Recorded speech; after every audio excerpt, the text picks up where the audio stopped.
Hello and welcome to Talk the Line, the brand new podcast from the line of Best Fit, and we're having a brilliant time. Don't forget to subscribe to this podcast. Every week or so, I interview a musician about the thing that makes them tick, about their passion, their obsession, not just their new album campaign. So far, we've spoken to the likes of Shura and Johnny Flynn, and this week, I'm going to be talking to a very charming young man. His name is Ben Gregory. He is from German descent, but he is also from Hampshire. With his two friends, Frank Wright and Harris Macmillan, they formed Blaenavon at the age of 14 to cover Muse's Knights of Sidonia at a school performance. I met them years ago, just as they were about to release their debut single, Into the Night, via Transgressive, when they just all had long hair, skateboards, and used to run around the Transgressive office, terrorising everyone in there and making me sit down and say, "Coming up next, it's Family Guy," over and over again for them. But they have grown into wonderful young men. They played their first London show back in 2012, and then they took a break, they stepped back, they concentrated on their A-levels, but they are finally releasing their debut album, That's Your Lot, a collection of 12 intensely personal songs that explore friendship, sadness, hope, love held and lost, and all the confusions of youth in a world that is slowly revealing itself. They work with producer Jim Abyss, known for his work with the Arctic Monkeys and Adele, and Ben told DIY magazine, the way the track listing's looking, for me personally, it's all over the place in the way it jumps between time periods. Listeners would have no idea which one's about me being sad about being 16 and which one's about me being terrified about turning 20. Ben is a sweet young man. He's effeminate, analytical, shy and articulate, and live you can expect to see him somewhere in the middle of the throes of the audience with his guitar stuck up in the air. He's influenced by the works of Herman Hesse, Evelyn Waugh and the songs of Elliott Smith. In this podcast we are talking about Hesse, about German literature and speaking a different language. Ja, das ist richtig. So are we talking about German literature today? German literature and speaking German and studying German, all the things I would be doing with my time if I weren't in a band. So wait, how, because when I knew you, you were still doing GCSEs, I think, when I first met you. That is when we first met. So yeah, I went to like a language school, so we all did like German A-level when we were like AS when we were like 16, because it was like the special like skill of the school and everybody had teachers for it, so. Which is really great because it's kind of quite a rare thing nowadays to have schools that encourage people like that. So me and all my friends did German early, and like I got really into it and kept it on at college. So you're from Hampshire. University, but I'm not. Yeah. But I'm from Hampshire. Yeah, so you were at school in Hampshire. Were you in school with the rest of Blaenavon? Yeah, we went to a school called Bow Hunt in Liphook in Hampshire. Oh wow! Was it like a fancy school where you wore? No, it was like a really normal state school. So for some reason it was just really good at languages, and they just encouraged people in that regard, which is really awesome. Because I was at school quite a long time ago, and we did French. Like if you were good at French, then you did French and German or something like that. If you were like fairly good at English, then you took French and German, and then you could choose which to take at GCSE.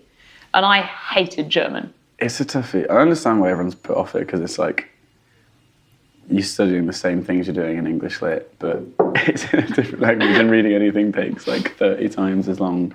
Do you ever think that like the languages that we get offered on the curriculum are kind of like languages that were never really used that often? I suppose it's quite outdated. They've just kind of stuck with the classic three for a long time, but I don't know, for me, I've got like German family and everything, so it was pretty ideal. And I like a lot of the cities there, like Berlin and Hamburg and So you have German family? Yeah, my grandmother was from Dresden and escaped across the border after the Second World War, and then ended up moving to Wales, where she met my grandfather. So not Blaenavon? Not Blaenavon, no, like Haverfordwest. Oh, but my family are from Fishguard. Sick, okay. Did you know that Jack from Foals, his family are from Fishguard as well? Yeah, I saw. Yeah, he posted something the other day, and I was like, well, I know where that is. I think it was about Haverfordwest. I was really confused. But yeah, so my really awesome German grandmother from Dresden, I remember like going to visit her in Wales, like 5-hour drive, and I was like, oh God, I hope I don't do any long drives in my life after this. I'm on the road all the time. But yeah, like bringing, like I couldn't like speak so well back then, but like bringing her my German books and like showing her my vocabulary and stuff.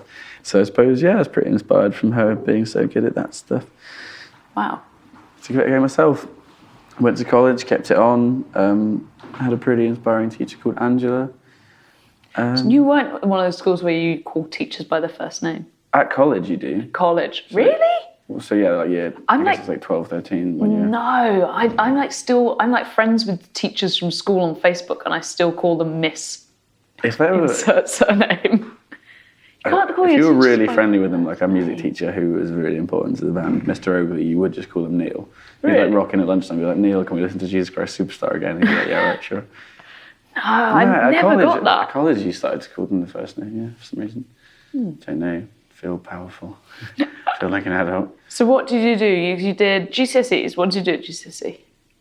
Well, like all the ones you have to. Well, I mean, yeah, but like languages. German. Oh, just German and like history. Oh, just German? Yeah, I didn't do any other languages. I just stuck with one because I thought I'd rather get really good at one than like half good at a few, you know. But some people can do it more, I suppose. And then you did it at AS and A level? Yeah, so then I did my A level and that at college, and then I was going to go to university to do German and English, which I hope I do at some point when I've got the time, but not right now. Oh my God, you're going to be a mature student. I know, it's going to be really awkward. I'm the guy that's like, no, I've done all my going out. Like, don't worry, guys, you go out and have fun. I'll see you at the lecture tomorrow. You're going to be like that weird, like, 35-year-old guy in lectures, and there's all these 18-year-olds like, who's he? I am actually quite scared of that, because I need to go. He used to be a rock star, but I don't believe him. I don't want to be the outcast.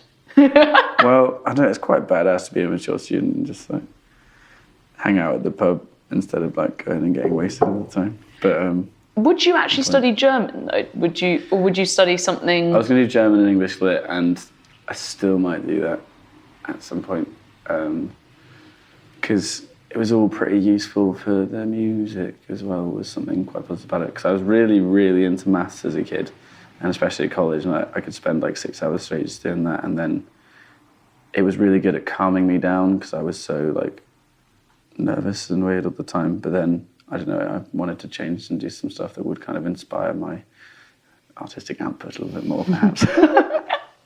Just a posh boy, aren't I? Well, you're on the right record label. It's a posh boy. Sorry, transgressive. Fair enough. So when did the kind of interest in German literature come about? Was that because you could start practicing your German by reading it, or was it just because you were always surrounded by, you know, German culture growing up? I suppose, so we'd study, like the texts we'd study in A-level weren't so interesting. We did like a really amazing film called Das Leben der Anderen about a Stasi-man that kind of falls in love with someone that he's observing and like helps them not get in trouble for their like anti-state literature they're writing. And that was amazing. But then I think out of that I started to visit Berlin and made lots of friends there. And someone told me to read Herman Hesse all the time. And then I read like 3 of his books. And to be fair, like they're all kind of the same story. They're all Bildungsromanze. They're like just kind of like youth development, like realizing your place in the world and understanding more stuff. And they follow like, because novels only really have a few kind of narratives that they follow, and it's just all different pieces in there. But yeah, it means that every time, I don't know, you're really inspired to seek a greater truth. It's that kind of thing. So how many times did you go to Germany? Did you go to Germany as a child with your family, or was it when you were in your teens you had friends there? I went to Berlin once with my dad to go to the like athletics world championships when Usain Bolt ran 9.58. I was there when he broke the world record that still remains. That's like the first time I went to Berlin, which is pretty funny. And then I started to go back. Like I was taking a gap year after college to like hang out and decide what I was doing with my life and try and make my band work out. And it's taken a bit longer than that. But then I used to go to Berlin like every now and then. I made lots of nice friends out there who were like properly bilingual and like helped me a lot. Some of them from Luxembourg actually, which is quite a strange place to be from. Like a lovely young girl called Ellie who like taught me loads of German. And I used to stay with a girl called Stella who I met when we did a few shows of War Paint like back in 2014 or something like that. And I didn't know anyone in Berlin really, and I put an advert on Facebook like, hi, on Blaenavon, like, hi, anyone in Berlin, like, reckon you can put me up for a week or something? And Stella, like an absolute legend, didn't know me at all, was like, yeah, you can come stay with me. Stella, the drummer from Warpaint? No, different Stella. Stella. Yeah, sorry. I don't think she lives in Berlin. I thought that was just like the biggest underplay of a story there. No, it was. You were like, we did some shows with Warpaint, and then Stella just put me up. No, it was someone that was a fan of Warpaint who saw our band, liked our band, and then saw my advert, which is a very, very sweet thing to do when you don't know someone at all. So I had a nice place to stay because I didn't have any money for like hotel or whatever, and it's kind of, it's weird because you go on a trip to try and learn a language, so what you want to do is none of the like cultural stuff really, visiting museums or whatever. You just want to like chew the fat with your German friends and sit around. So I kind of did that. Went to like a Kater Kollwitz gallery, which was really awesome, but mainly just drank Sternies and spoke a bit of German. That was a good time for me. And then how were you introduced to Herman Hesse? Was it just in the pub one night over? Well, when I left, so Stella became like one of my best friends, and then when I left, she gave me a copy of Herman Hesse's Siddhartha with a little, like a really, really lovely note in it saying how nice it was to have me and stuff. And I went home and read that. And you read it in the original German text? I read it in German. Like that, you have to kind of appreciate, which is quite a difficult thing to get used to. You're not going to understand every word, and there might be like whole like paragraphs that you struggle with. But if you could spend millions of hours opening your dictionary every other moment, so you kind of have to get through it, make sure you like know what's going on, and then look up really important words. So I did that, and then kind of got better and better at it, and that was the easiest way to keep German up. And I don't really have people I can speak to all the time at home. So she gave me that book, and then I read some of his other stuff. Realised that they're fairly similar stories, but somehow they're equally exciting every time, because a lot of it's like really shocking and really confusing, which is quite, so you're reading it and you think you're making loads of mistakes with your German because all this strange stuff happens. Like Kafka as well, I read Die Verwandlung, like Metamorphosis, and do you know that book? No, I think I saw it as a play once, and it was like on a chessboard or something. That's an interesting interpretation. I think I saw it at the Edinburgh Fringe one year when I was in uni. And I remember thinking to myself, I'm a student at university. I'm going to go to a Kafka play, and then literally not understanding a fucking thing that was going on. But you understand that it's like pretty out there. So I was reading that. Like, I remember I spent like hours at the library at college. Yeah, like thinking I'm making loads of mistakes because his dad's like throwing an apple and it gets lodged in his back, and I'm like, why does that slowly kill him? It's actually the worst way to learn German. Yeah, but really, like, I don't know. I don't know if I'm like particularly keen to adore people because they're German. I've always like wanted to be a little bit more German, but I don't know. A lot of my favourite writers come from there now, which is. So who else apart from Herman Hesse? So there's Kafka, and then I read a few little crime novels by a guy called Friedrich Dürrenmatt, and it was kind of like simpler stuff, like I suppose Sherlock Holmesy kind of stuff, but a lot more straightforward, which was really great because it's like, right, this narrative is like understandable. I'm not making any mistakes and properly threading, so I need to keep going, that was really fun. That was like a good way of casually keeping up without frying my brain. And then after that, I spent a really, really long time trying to understand Rilke's sonnets to Orpheus, which are like so fantastically beautiful, but very difficult for a non-German speaker. Like I read them again in English, and I was like, mate, what's going on? Yeah, I'm not any kind of expert there, but I read some guy's dissertation about it. Yeah. She's a big fan of Rilke. Is she? Yeah, she talks about him loads. I should do that, because I bumped into her at the train station the other day. Oh. Lovely lady. And I did not know this. Point of common interest. So her whole Reversal of the Muse thing, her like podcast series about the lack of women in the production space, is all like based around when she really got into Rilke and was reading loads of Rilke, and then read the story around Rilke, and he had like a muse he had this woman who he was like obsessed with, but she died, and then he wrote all the sonnets. Oh no, it was something like, see, this is where I'm just really letting myself down as someone who literally like Laura starts talking and I'm like nodding, but it's just going over the top of my head 90% of the time. To me, no doubt. But it was something like he was like fixated with this woman, or he married her and then she refused to consummate the marriage. Shall I Google it? Yeah, go ahead. All right. Sometimes it's just good to Google things. Lou Andreas Salom. Have you heard of her? I have not. Okay, so in 1897 in Munich, Rainer Maria Rilke met and fell in love with the widely travelled intellectual woman of letters, Lou Andreas Salom. Rilke changed his first name from René to Rainer at Lou's urging because she thought that name to be more masculine, forceful and Germanic. His relationship with this married woman, with whom he undertook 2 extensive trips to Russia, lasted until 1900. But even after their separation, Lou continued to be Rilke's most important confidant until the end of his life. That's pretty badass. How cool is that? So the person I was thinking this is the person that Laura Marling's obsessed with, Lou Andreas Salom. And she was the one who said, "I'm not your muse," which is where she gets the name Reverse of the Muse from. My girlfriend said it to me the other day, and I was like, "That's mate." Oh my God! She was like, "You're like the living Rilke." She was like, "You think I'm your muse, and you're writing these songs about me, but really, you're just writing songs about you, and just using me as like a vessel, aren't you?" And I was like, "God!"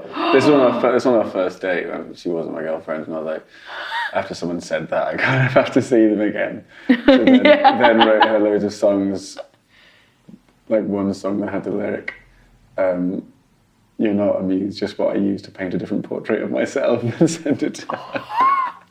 Now she's my girlfriend. So yeah, pretty good. Oh my God, look at that intellectual foreplay. I know, mate.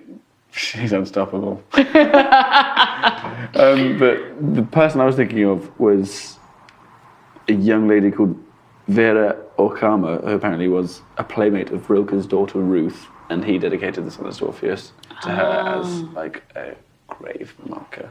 So yes, different, but there we go. So Rilke and Hesse, and who was the crime writer that you mentioned? Friedrich Dürrenmatt. Do you know much about their histories or their personal stories, or how they're kind of viewed as writers in Germany? Not a lot. I know a little bit about like Hesse's backstory, but because it's I don't know. He's done all sorts of bits. Like he started to just want to completely remove himself from the world and sit around and walk and just write little pieces of prose about what he was saying. So there's this really amazing book that I found. This was in English, called Wandering. It's like a little collection of his oil paintings that he did. No, sorry, we were talking about watercolour paintings that he was doing when he moved to some weird village in the mountains in like 1920s or something. And just started doing little watercolour paintings and convinced himself that he should give up writing and just do that. But then he still kept writing his little bits in his diaries and whatever. So this came out. I just meant like the crime writer Dorschmond. I'm saying that completely wrong. Dürrenmatt, sorry. So like the crime writer, like, is it kind of like you're reading it because you found this writer, and then you go to Berlin and you're like, "Oh, I've just been reading so much Dürrenmatt," and everyone's like, it's like you've just walked over here and been like, "Oh, I'm so deep into Patricia Cornwell right now." I think the thing that's funny is that I think I read somewhere that he was just really short on money, so wrote the crime stories because he knew they'd be like big sellers. So did that. And then he had some like really serious plays, like this one called like Ottendam or something, which is like the visit of the old lady, something like that, which is like all about money corrupting people and the justice system and stuff, which I'm trying to read at the moment, but struggling a bit, if I'm honest with you, 'cause it's been so long. And then, but that got really famous and he was doing quite well, but I think there was a point in his life where he just needed the money, so just kind of, what's another way of saying? Sold out. Yeah, just like did some little crime novels because it was a bit of a laugh really, but I mean, very entertaining. So good on him. Yeah, why can't and good you do for a you. crime novel, you know? Good practice. Yeah, his writing was so easy that like young English boys could do it. So good for him. And Hesse had quite an amazing life. I was reading up on it before our chat. And he was like, had like missionary parents from India who just left him in Germany. I didn't know that. Or like his mother maybe was Indian and just left him in Europe. And then he grew up and was like super fiercely intellectual, fiercely intelligent, like to the point where he was like severely depressed by the time he was 6. That's what a lot of his characters are, like young people that are far too bright for their own world and then guide other people into a greater understanding. Yeah, it's that kind of thing, so probably sees a lot of himself in it. Because Demian, one of his books it's about a young boy called Emile Sinclair, and when it first came out, it didn't have Hesse's name on it or anything. It just said it was about an autobiography by this young boy, like finding his place in the world. So, which is kind of a cool thing to do. But the reason it didn't have his name on was because he couldn't be published in Germany at the time because he'd come out as being anti-fascist, and it was during the rise of the Nazis. What did you say? I didn't know that. No, I know, he's got a fascinating story. So he was like one of the biggest names in like German literature in the run-up, like out of I think during the First World War, or during the First World War, I think, he tried to go in for military service because he saw all his like other artistic contemporaries going in to serve, but he wasn't allowed because he had bad eyes. Yeah, so they wouldn't let him in the military. So he guarded foreign prisoners. And then I guess he kind of, had. I mean, he was already fiercely intelligent, but also, saw the human side of war. And so he wrote a piece about, I think, during the rise of the Nazis, wrote a piece saying that everyone should just get along, essentially. Kind of like a really beautiful poem about everyone getting along. This could be completely terribly wrong, but it's something along these lines. And then he was just completely derided.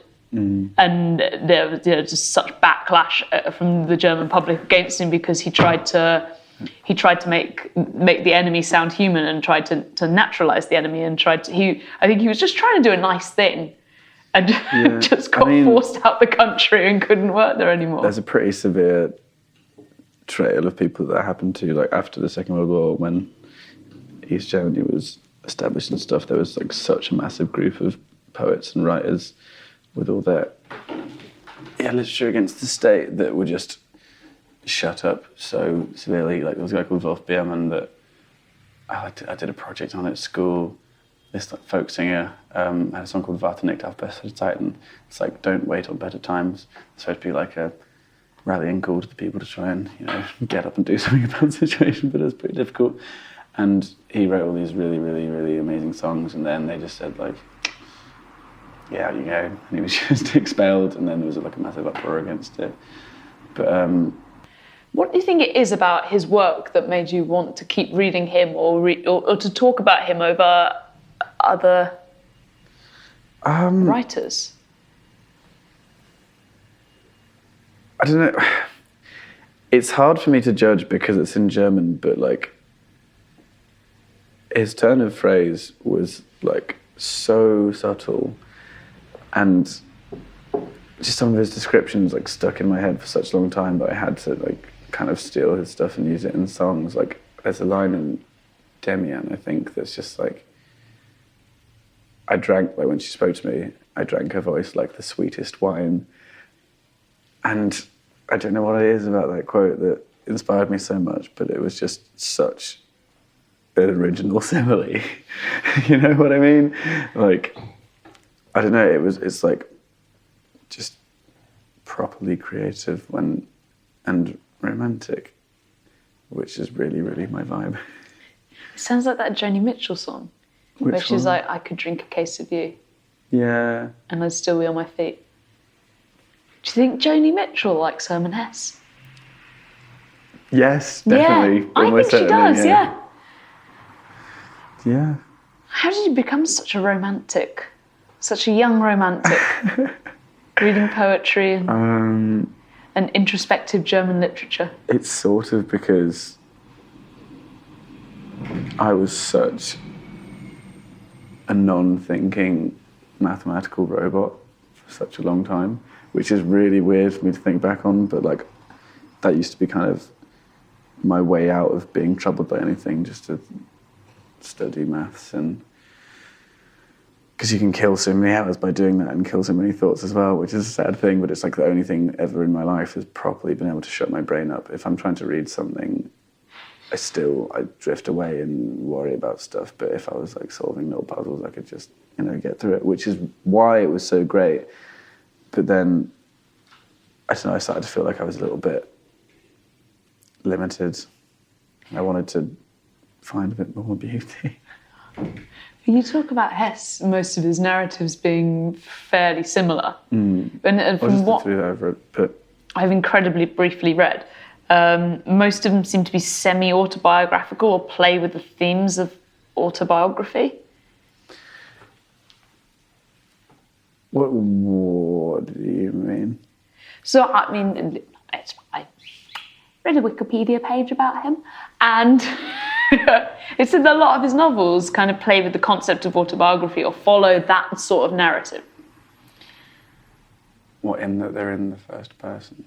Yeah, and they're like telling a life story of someone. And isn't his most famous Okay, for sure. novel? Sorry, I know what you mean. Yeah, they are all so solidly focused on one person's journey and so inside their heads that it feels like it must have been so reflective of his experiences because of how personal and how like accurately personal so many of the moments are.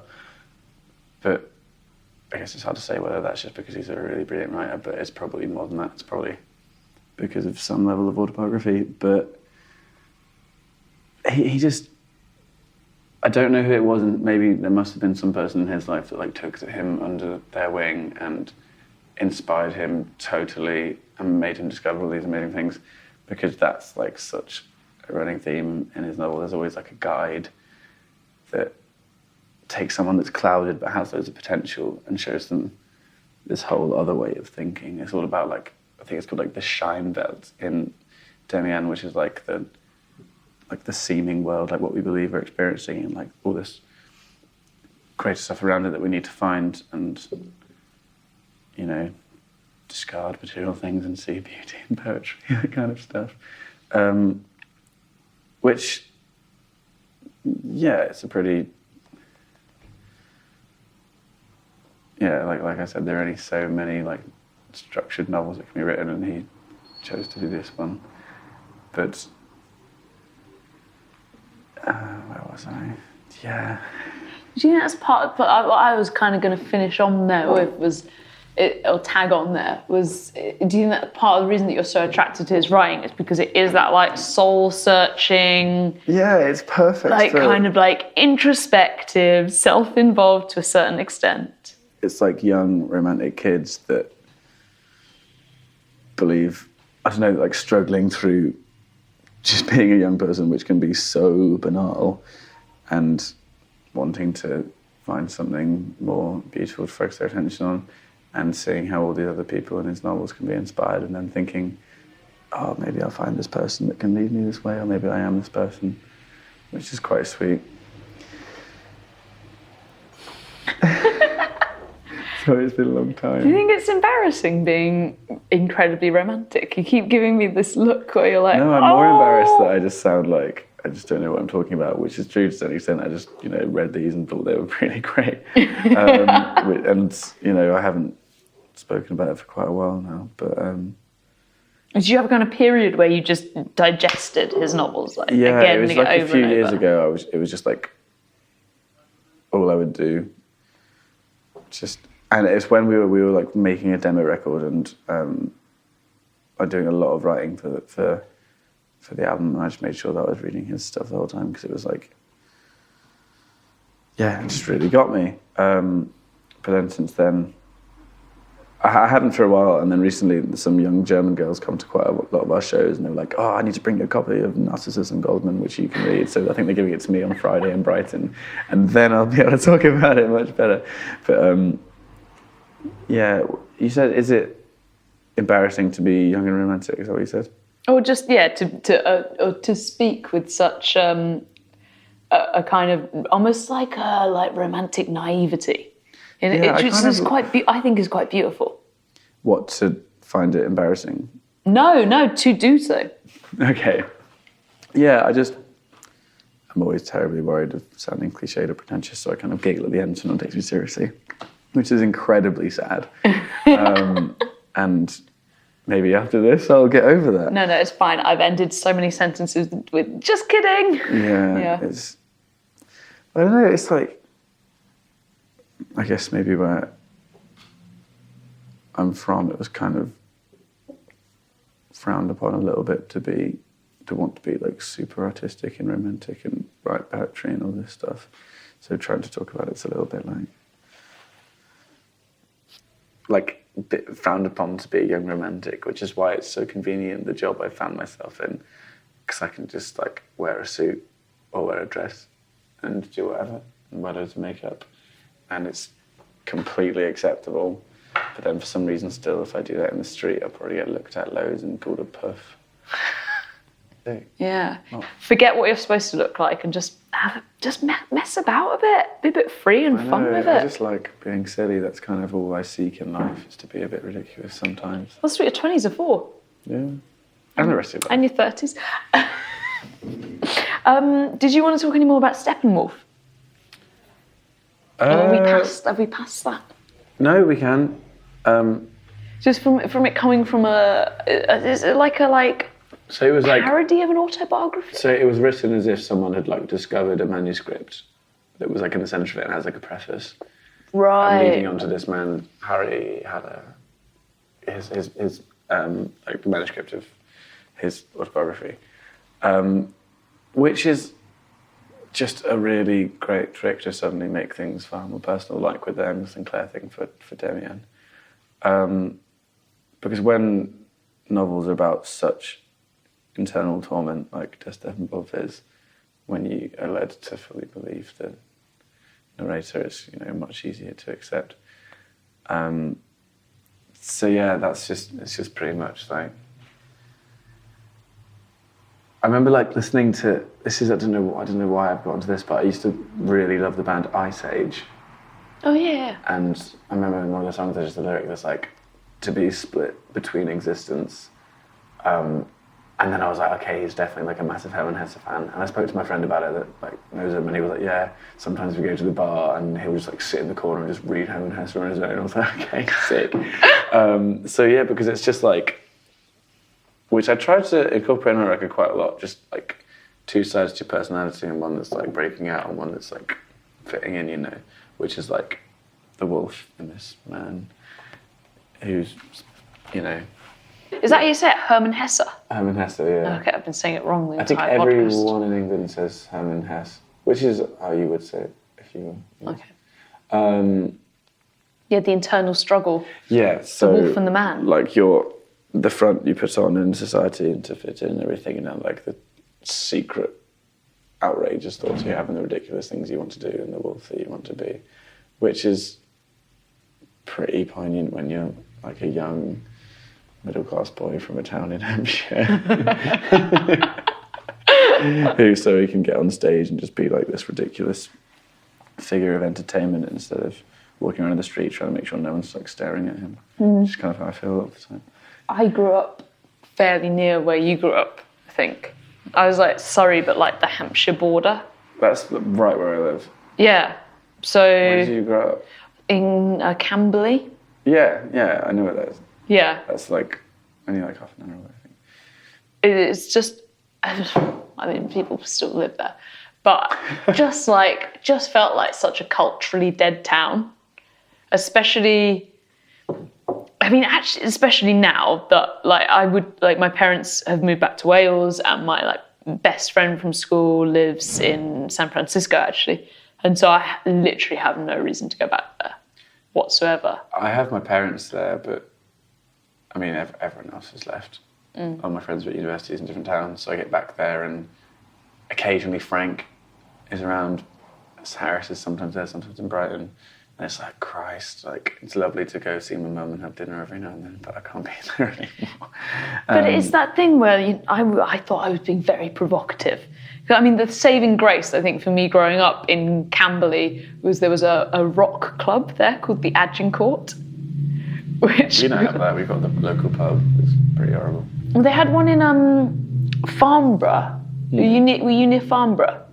Yeah, pretty close. There was one there, but maybe it was done by the time, because you're a bit younger than me, it was called the Tumble Down Dick. And that used to have like an alt night. Our local venue was in Guildford. It was the Boiler Room. Okay, yes, the Boiler Room. And then before the Boiler Room, there was a place called The Loft, I think, in Guildford. They used to do an alternative night. And there was an alternative night in Woking called Schism. Sick. I'm doing metal horns right now, everyone. We used to either play... We didn't do that many shows. We did a few shows in the Boiler Room and then like a few shows at the Railway Inn in Winchester. Those were like our local ones. But also like Wedgwood Rooms in Portsmouth is pretty local for us. Yeah. But Hampshire, especially where I'm from, is kind of where you go to retire or to like get your kids, because it's like I lived like a walk away from the school, so it was like pretty convenient.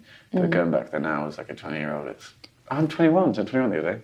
Oh yeah, congrats. Thank you, I made it this far. Happy birthday.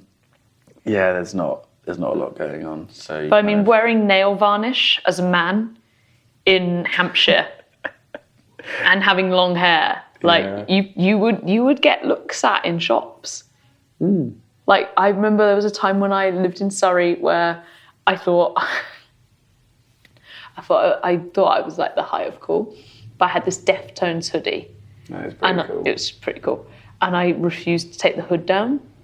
And I didn't realise there was a local record shop that was amazing in Camberley. It's still there, called the Rock Box. And the people behind the counter, before I got to know them, used to know me as Hood Girl. So I think I would like thinking that I was being super alt and like aggressing this like boring town. I'm gonna wear my hood up in summer. And I'd go into the record shop thinking I was so badass, like I'm like basically a member of Slipknot right now. And they'd just be like, Hood Girl's back. I still have it, which is funny. Like, I spend most of my time here nowadays, I say, and I'm comfortable. And then I'll go home and I'll be walking down the street and I'll go to Sainsbury's to buy some like hair dye or something. And I'll be walking down the aisle like, why is everyone staring at me? Like, what's wrong with me? Why do I feel so strange? And I'm barely even that ridiculous. Like, I've just got like weird hair and a bit of nail varnish, and I feel really self-conscious around that area because it's just like, I don't know, where you go to retire or go to school and then you don't stay there anymore if you're 20. Like in the last day of our tour with Tudor around Europe, we played in Hamburg, and then everyone was like going out to have a big party in Hamburg, but we had to drive back to the UK the day after, so we had to do a bit of the drive that night and drive to this German town called like Sender. And we arrived at the hotel and we were like, what are these flashing lights? What's going on? This is crazy.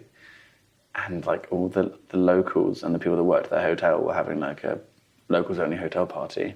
What? Like downstairs. And it was, because we're normally in Berlin or like Hamburg or something like that. It was so strange to be in like a tiny village and just meet properly German people that don't speak any English and listen to just German, like euphoric pop music that's all in German and know all the words. The only one we knew was like 99 Luftballons. We did that one, but I think everything else was like hilarious and so German and so good. And we kind of walked in and I was wearing my like ridiculous ladies suit where I have an incredibly offensive bulge.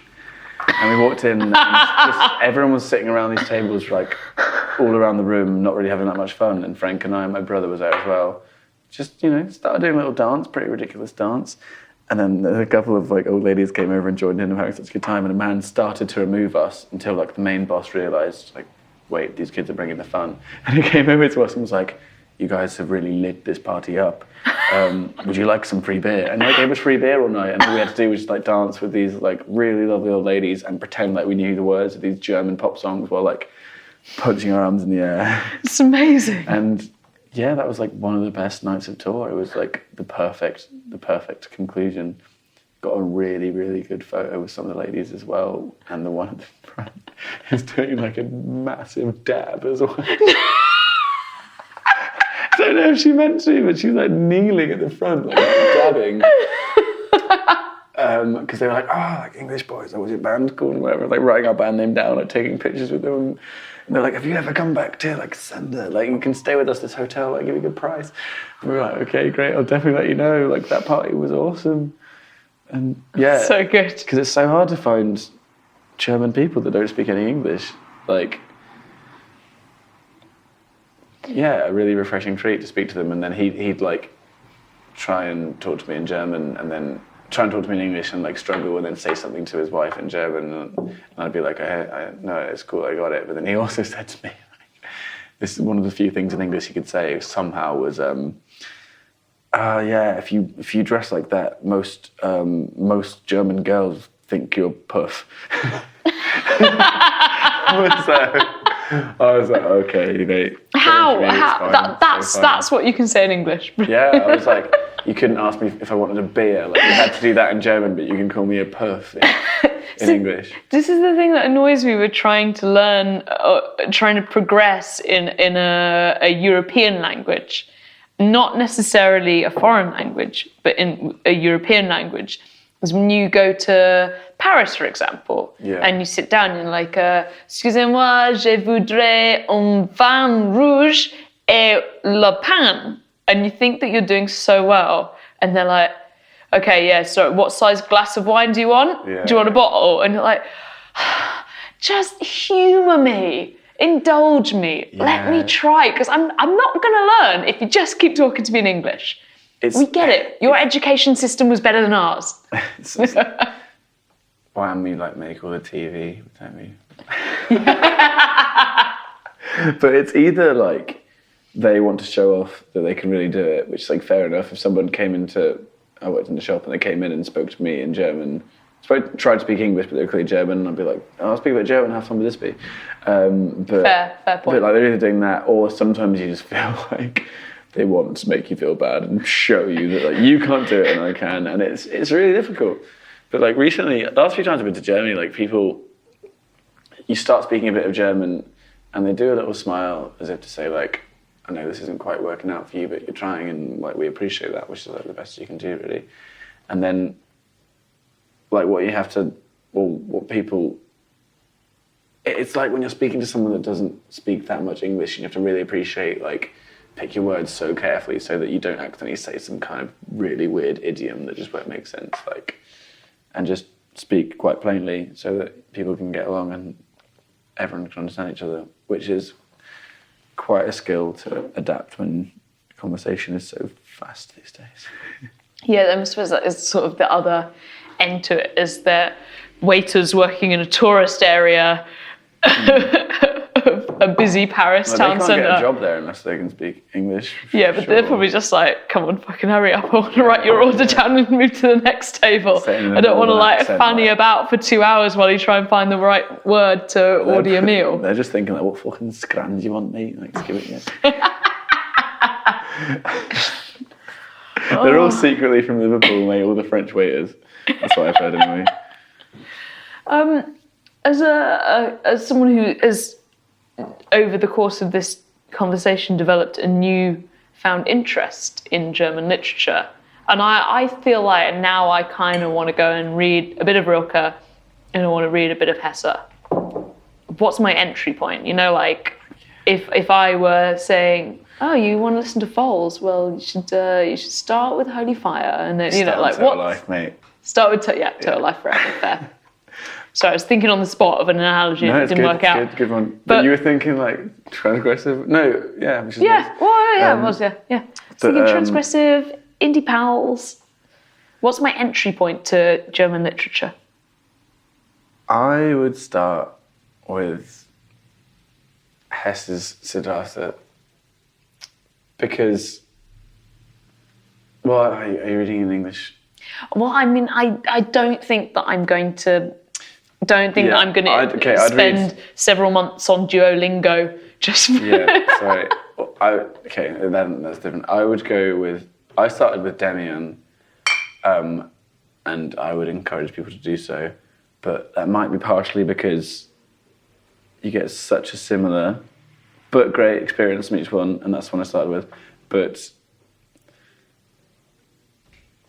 it's grounded in realism a bit more than the others, and I really felt myself relating to it a lot more because Siddhartha is just like a completely different climate, and then Das Steppenwolf is so bonkers that you can love it and understand the torment. But I don't know, Demian really felt very personal to me, And it also was from a very important time in my life when I was reading that and writing all our record and everything. So I would always lean towards that one if I were to suggest something. So Demian's more just like a novel. Like you can get a taste for the writing, you can get a taste for the author's style. Yeah, it's where I learned to really appreciate his style and become acquainted with his structure. And it's hard for me to say why I love it so much.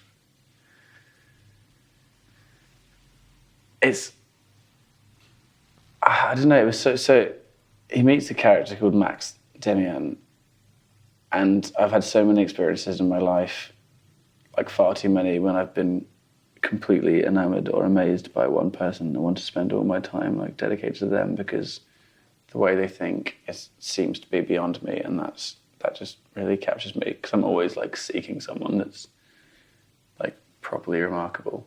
So that's what happens, and then someone finds like a true sense of self through meeting that person, which is kind of all any of us really want to do.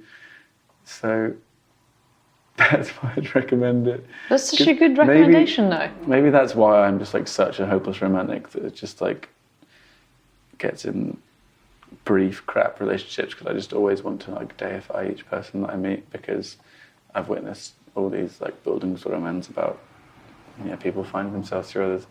So that's what I'd go for, because now I'm fairly happy because that's something that I saw and kind of found. I just want to give you a hug to end. I didn't laugh when I finished that sentence. I know, I'm so proud of you. What a journey we've had. A big thank you to Ben for sitting down and having a chat with me. Straight after recording that podcast, I went out and I bought a Herman Hesse book and a Rilke book as well. So it had a huge influence on me, and I hope you found it inspiring too. Don't forget, you can follow us at Best Fit Music on Twitter. You can follow me at Jen Long, and Blaenavon's debut album, That's Your Lot, is out now. And that is your lot. Come back next week. We are going to be talking to Arnie from the Vaccines, all about something that happened in Iceland in the 1940s. Don't forget to subscribe to this podcast if you haven't already, and we'll see you soon. Auf Wiedersehen.